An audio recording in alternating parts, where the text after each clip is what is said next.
Hello students.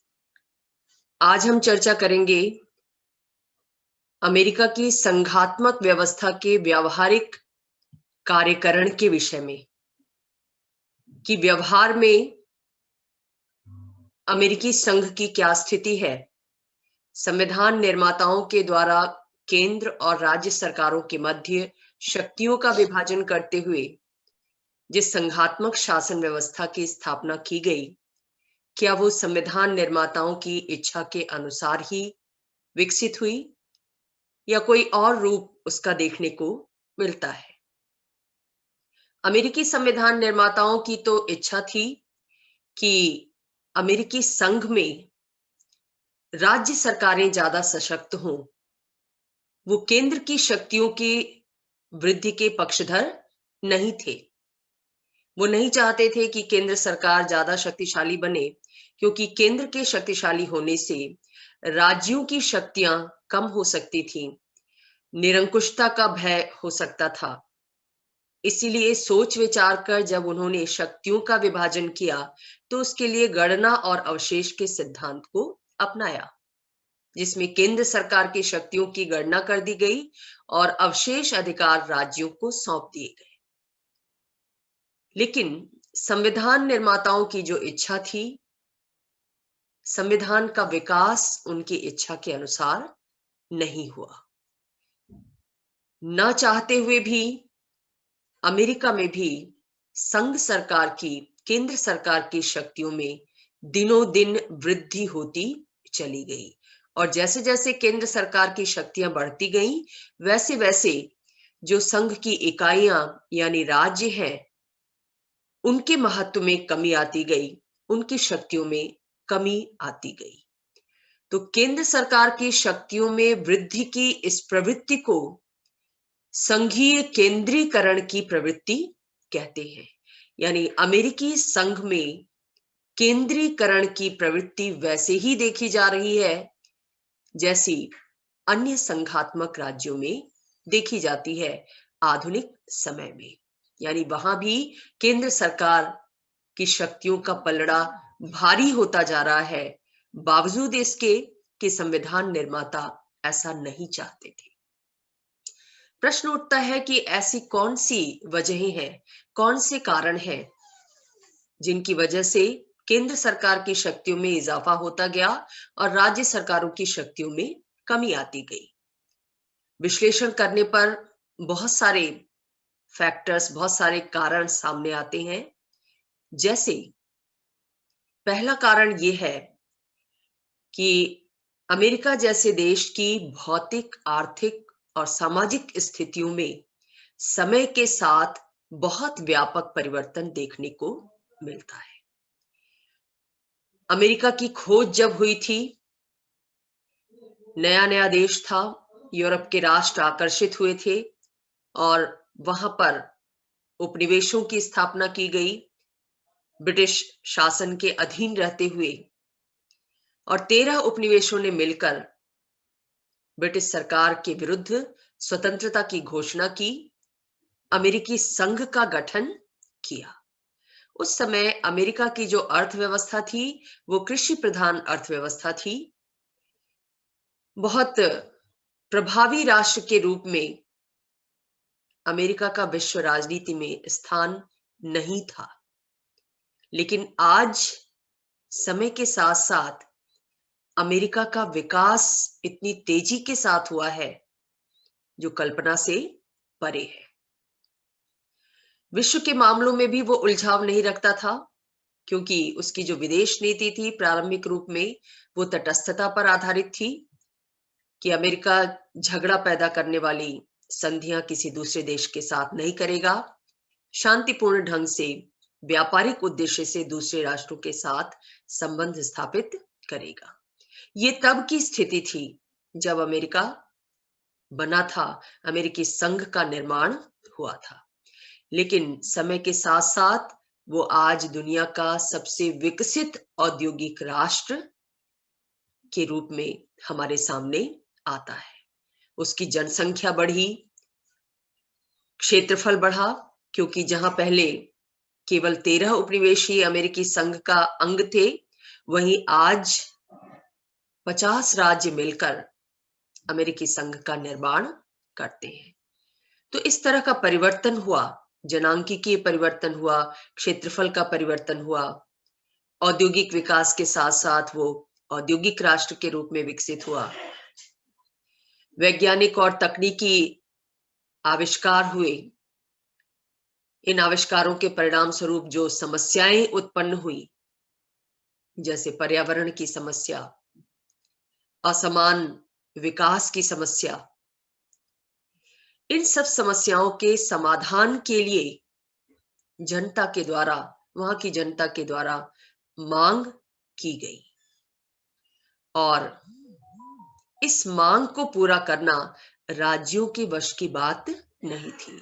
राज्यों ने इन परिवर्तनों के संदर्भ में जनता की मांगों की तरफ ध्यान नहीं दिया, वो इसके इच्छुक भी नहीं थे और न ही उनकी सामर्थ्य के भीतर था।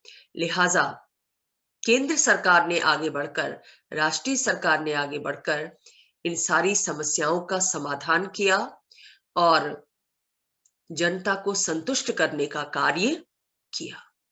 वैज्ञानिक और तकनीकी विकास का लाभ उठाकर अमेरिका को दुनिया का नंबर 1 देश बनाया, दुनिया की महाशक्ति के रूप में खड़ा किया। इन सारे कार्यों में केंद्र सरकार की भूमिका बहुत महत्वपूर्ण थी।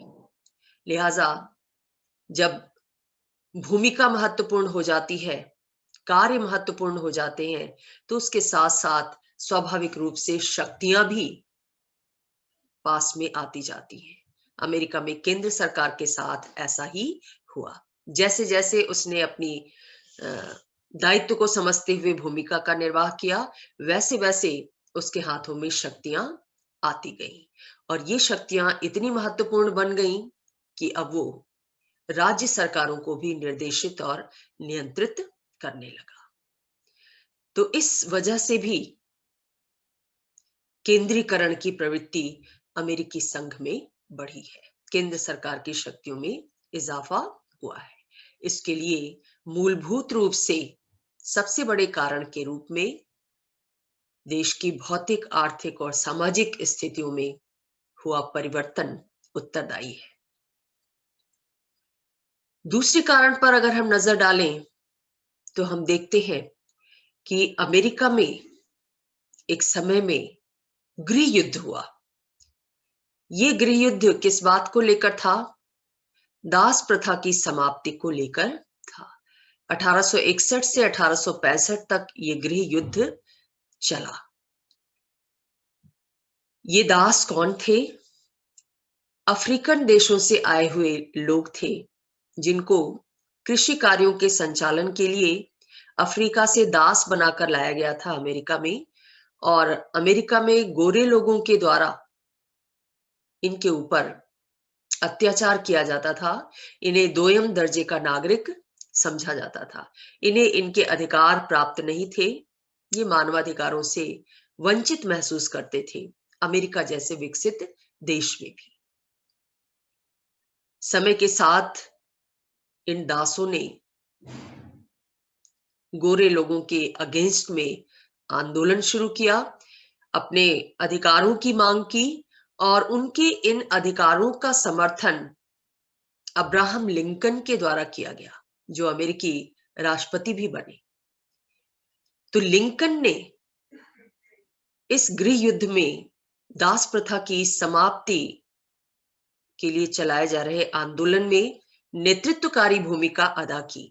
उनके प्रयत्नों से ही दास प्रथा समाप्त हुई अमेरिका में, गृह युद्ध समाप्त हुआ और देश में शांति और सुव्यवस्था की स्थापना हुई। तो इस गृह युद्ध का मुकाबला करने में केंद्र सरकार के द्वारा जो शक्तियां अपने हाथों में ले ली गईं, वो शक्तियां बाद में भी बनी रही और इन शक्तियों ने धीरे धीरे करके केंद्र सरकार को मजबूत बनाने का कार्य किया। तो ये भी एक वजह थी जो संघीय केंद्रीकरण की प्रवृत्ति के लिए उत्तरदायी थी। इसके साथ साथ केंद्र सरकार की शक्तियों में इजाफे के लिए न्यायिक भूमिका भी उत्तरदायी रही है। सुप्रीम कोर्ट के द्वारा संविधान की व्याख्या करते हुए ऐसे निर्णय प्रदान किए गए जिन निर्णयों के माध्यम से केंद्र सरकार की शक्तियों में वृद्धि हुई। और न्यायपालिका ने जब शक्तियों के विभाजन से संबंधित विवादों पर निर्णय दिया तो उसके तहत निहित शक्तियों का सिद्धांत प्रतिपादित किया, जिसका मतलब ये था कि संविधान स्पष्ट रूप से जो अधिकार केंद्र सरकार को प्रदान करता है उन अधिकारों को व्यावहारिक रूप में क्रियान्वित करने के लिए कुछ अन्य अधिकार जुड़े हुए हैं, उस अधिकार में निहित है। तो ये निहित शक्तियों का सिद्धांत उसके द्वारा जो दिया गया उससे केंद्र सरकार की शक्तियों में संविधान से परे जाते हुए बहुत ज्यादा वृद्धि होती चली गई। जब भी केंद्र और राज्य के मध्य अधिकारों को लेकर विवाद उत्पन्न हुआ, सुप्रीम कोर्ट का जो निर्णय आया वो केंद्र सरकार के पक्ष में था। केंद्र सरकार की शक्तियों का, उसके अधिकारों का समर्थन किया गया कोर्ट के द्वारा, न कि राज्यों के अधिकारों का। तो कोर्ट के समर्थन से, न्यायपालिका के समर्थन से केंद्र सरकार शक्तिशाली बनती चली गई समय के साथ साथ। इसके अतिरिक्त केंद्र सरकार द्वारा राज्यों को जो आर्थिक सहायता दी जाती है उसकी वजह से भी केंद्र की स्थिति ज्यादा महत्वपूर्ण बन जाती है। शुरू में अमेरिका के जो राज्य थे वो स्वायत्त ढंग से अपने आर्थिक संसाधनों का प्रयोग करते थे। उनकी केंद्र सरकार पर आर्थिक निर्भरता बहुत कम थी। लेकिन जैसे जैसे संविधान का विकास हुआ, राष्ट्र का विकास हुआ, विकास योजनाओं को क्रियान्वित करने के लिए राज्य केंद्र सरकार की सहायता पर निर्भर करने लगे। बिना केंद्र की सहायता के वो किसी योजना को अंजाम नहीं दे सकते थे।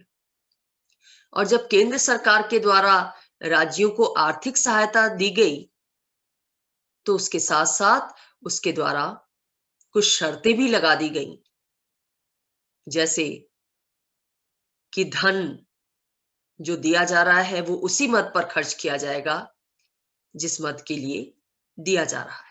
जिस योजना के लिए धन दिया जा रहा है उसी योजना पर खर्च किया जाएगा। उस योजना का लेखांकन किया जा सकता है, निरीक्षण किया जा सकता है केंद्र सरकार के द्वारा जो धन उसने संबंधित राज्य सरकार को प्रदान किया है। तो कहते हैं कि नियंत्रण डॉलर का अनुगमन करता है। केंद्र सरकार जो डॉलर्स के रूप में राज्य सरकारों को सहायता देती है, तो जितनी ज्यादा सहायता वो देती जाती है उतना ही राज्य सरकारों पर उसका नियंत्रण, उसका कंट्रोल बढ़ता जाता है। इसी बात को इंगित करते हुए लियोनार्ड ने कहा कि जहां धन होता है वहां शक्ति होती है। धन की दृष्टि से केंद्र सरकार ज्यादा समृद्ध है, इसलिए उसके पास शक्ति भी ज्यादा है। और जहां अधिक परिमाण में धन होता है वहां शक्ति भी अधिक होनी चाहिए। राज्यों की वित्तीय निर्भरता इस प्रकार भी हो सकती है कि शक्ति का संवैधानिक विभाजन समाप्त हो जाए, यानी केंद्र सरकार संविधान से परे जाकर अधिकारों का प्रयोग करने लगती है अगर उसके द्वारा राज्यों को वित्तीय अनुदान, वित्तीय सहायता प्रदान की जाती है।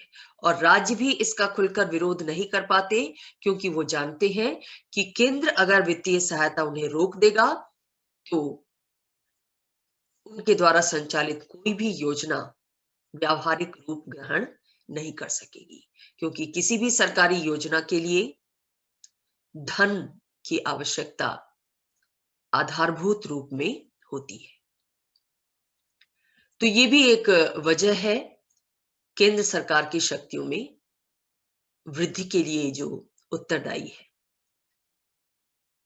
इसके साथ साथ एक और कारण जो संघीय केंद्रीकरण की प्रवृत्ति के लिए उत्तरदायी है वो है अंतरराष्ट्रीय स्थिति में परिवर्तन। जब अमेरिका बना था तो उस वक्त दुनिया की महाशक्तियां हुआ करती थी, ब्रिटेन, इटली, फ्रांस, पुर्तगाल, स्पेन, ये सब शक्तिशाली राष्ट्र थे। लेकिन सेकेंड वर्ल्ड वॉर के बाद दुनिया की स्थिति में बहुत ज्यादा परिवर्तन आ गया। ये जो पुरानी महाशक्तियां थी वो कमजोर बन गईं, क्योंकि द्वितीय विश्व युद्ध में इनको बहुत ज्यादा जन और धन की हानि उठानी पड़ी। हालांकि इस युद्ध में ब्रिटेन, स्पेन जैसे राष्ट्रों की जीत हुई थी, लेकिन जीत के बावजूद भी इतना ज्यादा धन का लॉस हुआ था, इतने ज्यादा लोग मारे गए थे इनके, कि ये फिर से उठ नहीं सकी विश्व राजनीति में अपनी भूमिका निभाने के लिए।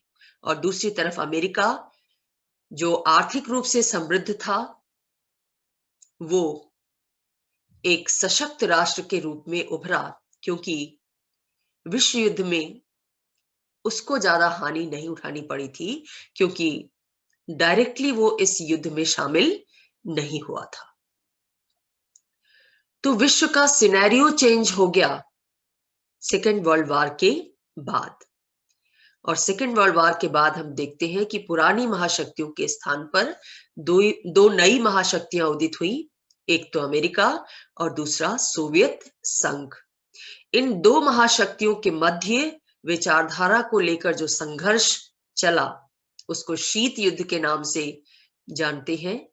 रूस एक साम्यवादी विचारधारा पर आधारित देश था, सोवियत संघ, जबकि अमेरिका पूंजीवादी विचारधारा पर आधारित देश था। दोनों अपनी अपनी विचारधारा को दुनिया पर थोपने के लिए, दुनिया के राष्ट्रों को अपने गुट में शामिल करने के लिए प्रयत्नशील थे। और ये शीत युद्ध कभी कभी हॉट युद्ध के रूप में भी परिवर्तित होता नजर आया। दुनिया के सामने बहुत सारे ऐसे संकट पैदा हुए। जब भी कोई संकट पैदा होता था, ये दोनों राष्ट्र किसी न किसी पक्ष में होते थे, किसी न किसी राष्ट्र के साथ होते थे। जैसे सोवियत संघ उन राष्ट्रों के साथ होता था जो उसकी विचारधारा के समर्थक थे, जबकि अमेरिका पूंजीवादी राष्ट्रों के साथ खड़ा होता था जब भी संकट की स्थिति उत्पन्न होती थी। जैसे स्वेज संकट उदित हुआ, क्यूबन क्राइसिस आई, अरब इजराइल युद्ध हुआ, वियतनाम क्राइसिस हुई, इधर ईरान इराक का संकट उपस्थित हुआ, कोरिया संकट आया। इन सब में इन दोनों देशों ने परस्पर विपरीत पक्षों का साथ दिया। 1991 में आकर यह शीत युद्ध समाप्त हो गया, क्योंकि सोवियत संघ ने अमेरिका जैसे देश के सामने एक तरह से समर्पण कर दिया कि अब वो आगे शीत युद्ध को जारी नहीं रख सकता। आपने देखा होगा, जाना होगा कि कैसे अमेरिकी राष्ट्रपति रीगन ने स्टार वॉर की योजना शुरू की। सोवियत संघ को अमेरिका के साथ लड़ाई मोल लेते लेते इतनी ज्यादा आर्थिक हानि उठानी पड़ी कि उसने सरेंडर कर दिया कि अब आगे वो शीत युद्ध जारी नहीं रख सकेगा। शीत युद्ध समाप्त हो गया। वार्सा पैक्ट, जो सोवियत संघ के समर्थक देशों का एक संगठन था, वो भंग हो गया और ये मान लिया गया कि इस वैचारिक लड़ाई में अमेरिका की पूंजीवादी विचारधारा की जीत हुई है और रूस की समाजवादी विचारधारा की हार हुई है। तो अब जब शीत युद्ध समाप्त हो गया है तो दुनिया में एक ही महाशक्ति बची है, एक ध्रुव जिसको कहते हैं, वो है संयुक्त राज्य अमेरिका। और एक महाशक्ति के रूप में अमेरिका का दायित्व भी बढ़ गया है। महत्व तो बढ़ा है, लेकिन साथ साथ उसका दायित्व भी बढ़ गया है। और इस बढ़े हुए दायित्व को निभाने में केवल और केवल केंद्र सरकार ही सक्षम दिखाई देती है। इसलिए भी केंद्र सरकार की शक्तियों में वृद्धि हुई है। इसके साथ साथ जब जब अमेरिका में कोई संकट की स्थिति उत्पन्न हुई है, तब तब केंद्र सरकार ने महत्वपूर्ण भूमिका निभाई है और उसकी भूमिका के कारण ही जनता उस संकट से उबर सकी है। चाहे वो दोनों विश्व युद्ध का संकट रहा हो या आर्थिक संकट रहा हो, केंद्र सरकार हमेशा जनता के साथ खड़ी रही, जनता का मार्गदर्शन उसने किया, जनता को दिशा दिखाई। इस भूमिका को जनता के द्वारा भी स्वीकार किया गया। जनता जो पहले राज्यों की स्वायत्तता की पक्षधर हुआ करती थी, संकट काल में और उसके बाद उसका दृष्टिकोण परिवर्तित हुआ और वो केंद्र सरकार की शक्तियों के पक्ष में हो गई। अब जब भी केंद्र सरकार कोई कार्य करती है, कोई शक्ति अपने हाथों में लेती है, तो जनता उस शक्ति का समर्थन करती है, उसका विरोध नहीं करती, क्योंकि उसे पता है कि केंद्र सरकार ही उसके राष्ट्र को सही दिशा दे सकती है, विकास के पथ पर ले जा सकती है, उनके अधिकारों की रक्षा कर सकती है। तो ये कारण थे जो संघीय केंद्रीकरण की प्रवृत्ति के लिए उत्तरदायी है।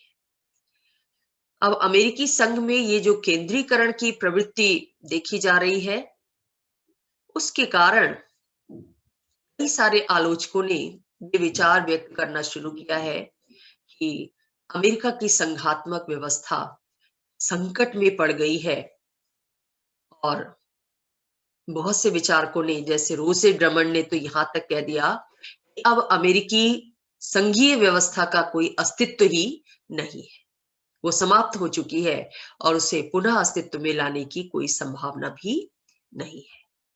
लियोनार्ड ने क्या लिखा कि आगामी चौथाई शताब्दी में राज्य खाली खोखले बन जाएंगे जो मुख्यतया संघीय विभागों के ग्रामीण जिलों के रूप में कार्य करेंगे तथा जो अपने भरण पोषण के लिए संघीय कोष पर निर्भर करेंगे। तो ऐसे विचार आलोचकों के द्वारा अमेरिकी संघ के विषय में व्यक्त किए गए। लेकिन दूसरी तरफ कुछ विचारक ऐसे हैं जो अब भी अमेरिकी संघ को, उसके वजूद को मानते हैं और ये कहते हैं कि आलोचकों द्वारा अमेरिका के संघ का जो मूल्यांकन किया गया है वो उचित नहीं है।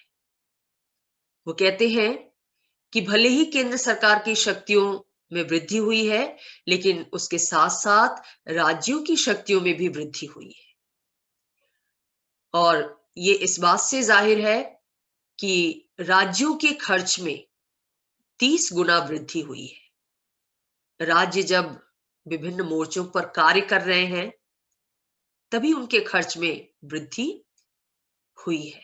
तो ये कहना कि राज्य बिल्कुल महत्वहीन हो गए हैं, ये उचित नहीं है। और वो ये भी कहते हैं कि अमेरिका जितना विशाल देश है, जितनी विशाल जनसंख्या है उसकी, और उस जनसंख्या में जितनी विविधता है, उसको देखते हुए अमेरिका के लिए संघ व्यवस्था अपरिहार्य है। वो एकात्मक आधार पर संचालित नहीं हो सकता, वहां एकात्मक शासन की स्थापना नहीं हो सकती। संघ व्यवस्था जरूरी है वहां, और इस संघ व्यवस्था में राज्य केंद्रीय भूमिका अब भी निभाते हैं, क्योंकि चुनाव व्यवस्था से लेकर पुलिस प्रशासन, दीवानी और फौजदारी कानून और शिक्षा जैसे विषयों पर अब भी राज्य का ही नियंत्रण है। तो ये कहना कि राज्य महत्वहीन हो गए हैं अमेरिकी संघ में, ये उचित नहीं है।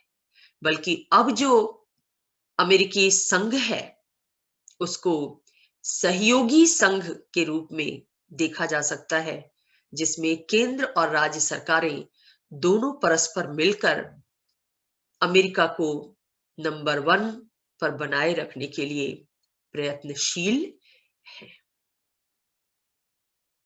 तो अमेरिकी संघ एक सहयोगी संघ के रूप में विकसित हो रहा है। उसकी समाप्ति की बात करना बेबुनियाद है, आधारहीन है।